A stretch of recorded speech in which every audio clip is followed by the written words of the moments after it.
The coronation of King Charles on Saturday will be the first in the lifetime of anyone below the age of 70. That's how long it's been since his mother, the late Queen Elizabeth, was crowned.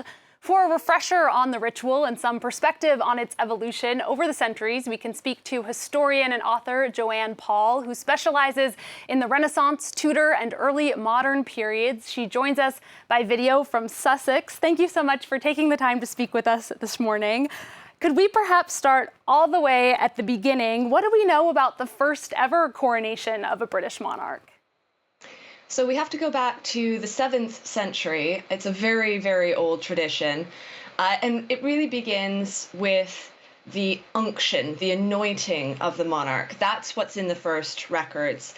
And that's the moment which we won't get to see on television, when the monarch is given this holy oil. It's placed on their forehead, on their chest, and they are anointed by God as sovereign.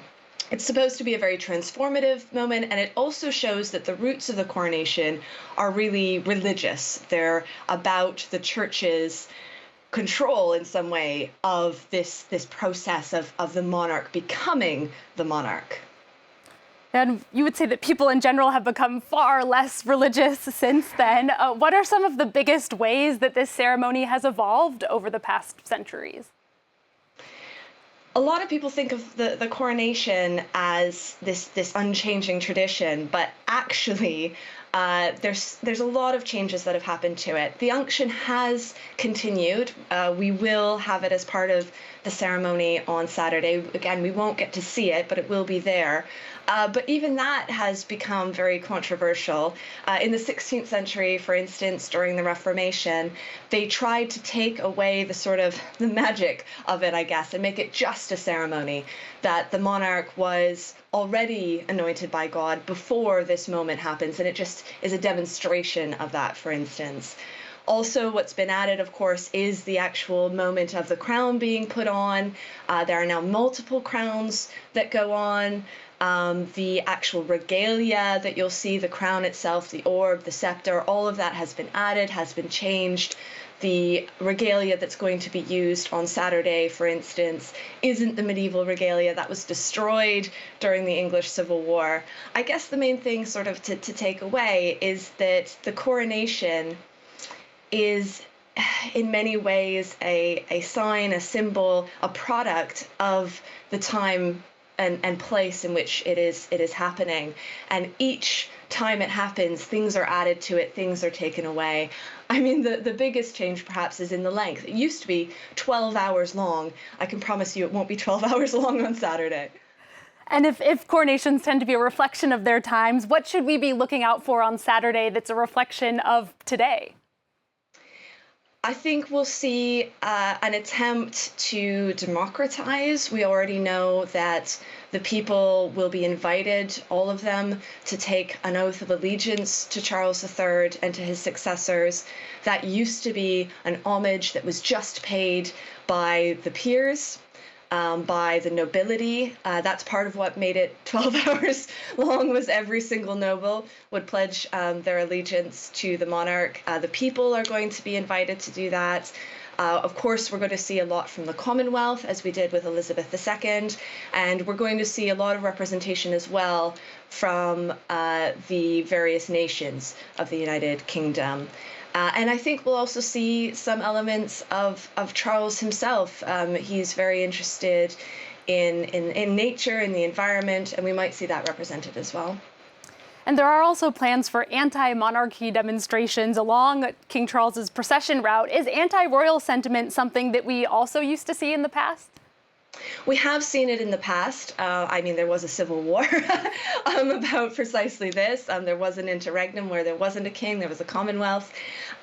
However, in terms of the moment of a coronation, I think this is probably, we will see it to a degree that we've not seen it before. I think we've hit a sort of statistical tipping point in the UK where there are enough people who, at the very least, are agnostic or apathetic about the monarchy. They're not that interested in it. And so I think we will definitely see more demonstration of anti-monarchical sentiment than we have before. It's also worth noting, of course, that we're in a cost of living crisis, and this is an expensive event. We're not even sure exactly how expensive it is, and it is the government that pays for it. So I think there's a lot of resentment for that as well. A number of world leaders are also going to be attending, including French President Emmanuel Macron. Joe Biden, of course, can't make it. Did foreign leaders tend to be on the guest list in the past? It tended to be a very English and then British ceremony. I think that there has been an increased presence, particularly the Commonwealth. I'm Canadian, and so we've felt invited in the past. But of course, there hasn't been a coronation, as you said, for almost exactly 70 years. And a lot has changed globally and in terms of Britain's position in the world since then. And so we will expect a lot of change in terms of the participation of the world. And thousands of police have been mobilized to secure the ceremony. Has a coronation ceremony ever been interrupted in the past or faced any sort of major security issue? Not a major security issue that I'm aware of. It's been interrupted in all sorts of ways. Again, I think another preconception that a lot of people have of the coronation is of this very smooth running event, this sort of majesty and magic about it. But actually, if you look at the records, the chronicles of coronations, they're always getting messed up in some way or another. So for instance, the coronation of Henry VIII, one of the best known English monarchs, and his queen, Catherine of Aragon, they had to stop the procession because the rain was so bad. And the canopy that protected the queen and was lifted over the queen collapsed on her head. And she had to hide under the canopy of a draper's stall for a while until the rain dissipated. The coronation of Queen Victoria, for instance, for which there were some protests, though not in London around the procession, was an absolute shambles. She left at one point because she was told wrongly that it was over. A lord, appropriately named Lord Roll, fell down some stairs. The coronation ring was put on the wrong finger. So there's always mishaps. There's always things that interrupt it and maybe take away from that sense of perfection that is supposed to be part of the coronation. True. For others, though, I guess it just gives more of a reason to watch, to get to see what goes wrong. Yeah, there might be something. Yeah, we'll be keeping a close eye on it tomorrow. Joanne Paul, it's a pleasure. Thank you so much for joining us again this morning. That was historian and author Joanne Paul.